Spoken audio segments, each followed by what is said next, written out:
ఉదయకాల శుభములు తెలియజేస్తున్నాము. ఉదయకాలంలోనే మీ మధ్యకు వచ్చి ఇలా సువార్త అందించడానికి దేవుడిచ్చిన గొప్ప ధన్యతను బట్టి దేవుని ఎంతగానో స్తుతిస్తూ, దేవుని ఎంతగానో కొనియాడుతూ కొన్ని సువార్త పలుకులు మీ ప్రాంతంలో, మీ కాలనీలో వినిపించడానికి మేము వచ్చాం. దయచేసి ఎవరు కూడా వేరుగా అనుకోకుండా, మత ప్రచారం అని అనుకోకుండా, మార్గాన్ని గురించిన ఉద్దేశములు మాత్రమే ఈ సువార్తలో వినబడతాయి. భారత రాజ్యాంగంలోని ఆర్టికల్ 19 ఏం చెబుతుందంటే, ఎవరు నమ్ముకున్న గ్రంథాన్నైనా, ఎవరు నమ్ముకున్న విశ్వసిస్తున్నటువంటి దైవాన్ని ప్రకటించుటకు వాక్ స్వాతంత్రం కలిగినది ఈ భారత రాజ్యాంగం మనకిచ్చింది.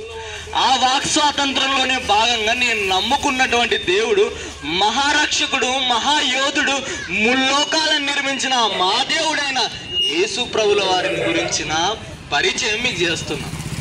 ఎందుకు ప్రపంచంలో ఎంతో మంది ఉండగా ఈయన్ని మాత్రం ఎందుకు పరిచయం చేస్తున్నారంటే, ఈయనలో మాత్రమే పాపం లేదు, ఈయనలో మాత్రమే ద్వేషం లేదు, ఈయన మాత్రంలోనే నిర్దోషి, ఈయన మాత్రమే నిష్కలంకుడు, పాపులలో చేరక ప్రత్యేకంగా ఉండి ప్రపంచ మానవాళి కోసం తన ప్రాణాన్ని సమర్పించిన మహారక్షకుడు మేము నమ్ముకున్న దేవుడు.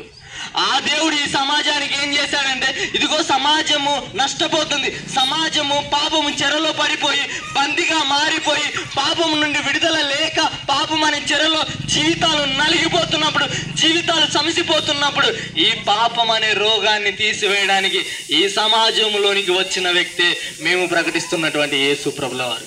మేము నమ్ముకుంటున్నాం, మేము విశ్వసిస్తున్నటువంటి మహాదేవుడైన యేసు ప్రభుల వారు.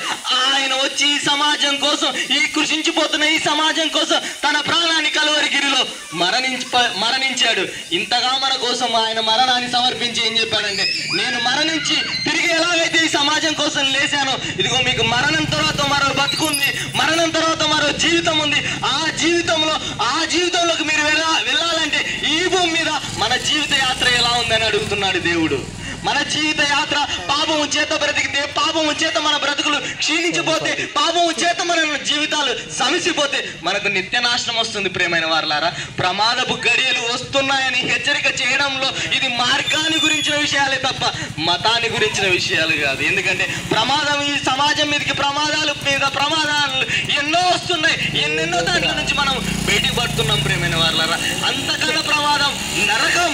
ఆ నరకం నుండి మనకు విడుదల కలగాలంటే, ఆ నిత్య నాశనం నుండి మనకు విమోచన, విడుదల కలగజేయాలంటే ఒకే ఒక ఆయనకు సాధ్యం, ఒకే ఒక ఆయనే మార్గం, ఒకే ఒక ఆయన ద్వారానే మనకు ఆ విషయం తెలుస్తుంది. ఆ విషయమే యేసు ప్రభుల వారు.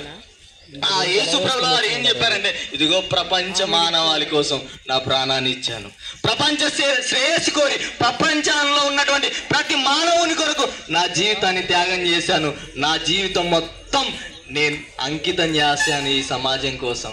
ఎందుకు దేవా మీరు ఈ జీవితాన్ని మీరు అనుకున్నటువంటి జీవితాన్ని సమర్పించారంటే, ఇగో మానవాళిని రక్షించడానికి. అందుకే దేవుడు లోకముని ఎంతో ఎంతగా దేవుడు ప్రేమించాడంటే, ఆ దేవుడు మనందరి కోసం తన ప్రియ కుమారుడైన యేసు ప్రభుల వారిని భూమి మీదకి పంపించి సిలువలో ఆయన నలగొట్టబోయేసి సిలువలో ఆయన ప్రాణాన్ని సమర్పించేంతగా ఆ దేవుడు ప్రేమించాడు. ప్రేమైన వారలారా, ఈ ప్రేమ సమాజంలో ఎవరు చూపించలేరు, ఈ ప్రేమ సమాజంలో ఎవరి దగ్గర లేదు.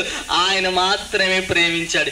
ఇంతగా ప్రేమించి ఆయన నీ కొరకు ప్రాణాన్ని సమర్పిస్తే మన జీవితాలు ఎలా ఉన్నాయి, మన జీవితాలు, మన బ్రతుకులు, మనం జీవిస్తున్నటువంటి జీవన విధానం ఎలా బ్రతుకుతున్నామో మనకు ప్రస్ఫుటంగా తెలుసు. ప్రేమైన వారలారా, ఒక్కసారి ఉదయకాల సమయంలో ఆలోచించండి, మన జీవిత గమ్యం ఎటువైపు వెళుతుంది. మనం ఈ భూమి మీద బ్రతుకుతున్న విధానాన్ని బట్టి నిత్య జీవితం వైపు అడుగులేస్తున్నామా, నిత్య నాశనం వైపు అడుగులేస్తున్నామా అని ఈ స్వార్థ ద్వారా ఒక్కసారి మనం ఆలోచించుకోవాలి. ప్రేమైన వారలారా, మన జీవిత లక్ష్యం, మన జీవిత టార్గెట్ పరలోకానికి చేరాలి, నిత్య జీవాన్ని చేరాలి. ఆ నిత్య జీవం చేరాలంటే ఈ భూమి మీద ఏ మార్గాన్ని చూసినా తప్పులు కనబడతాయి, ఈ భూమి మీద ఏ మార్గాన్ని చేసినా ఏటి లోపాలు కనబడతాయి. కానీ యేసు ప్రభుల వారు అనే మార్గంలో ఎలాంటి లోపం కనబడదు, యేసు ప్రభుల వారు అనే రక్షకుల్లో ఎలాంటిది లోపాలే కనపడవు. అంత గొప్ప రక్షకుడు, అంత గొప్ప రక్షకుని గురించిన సువార్తే మీ కాలనీలో వినబడుతుంది. విశ్వసించండి, నమ్మండి, వినండి, మారండి, నిత్య జీవితాన్ని చేరుకోండి. అలాంటి నిత్య జీవితం పొందుకోవడానికి ఇదిగో ఈ సువార్త కార్యక్రమం.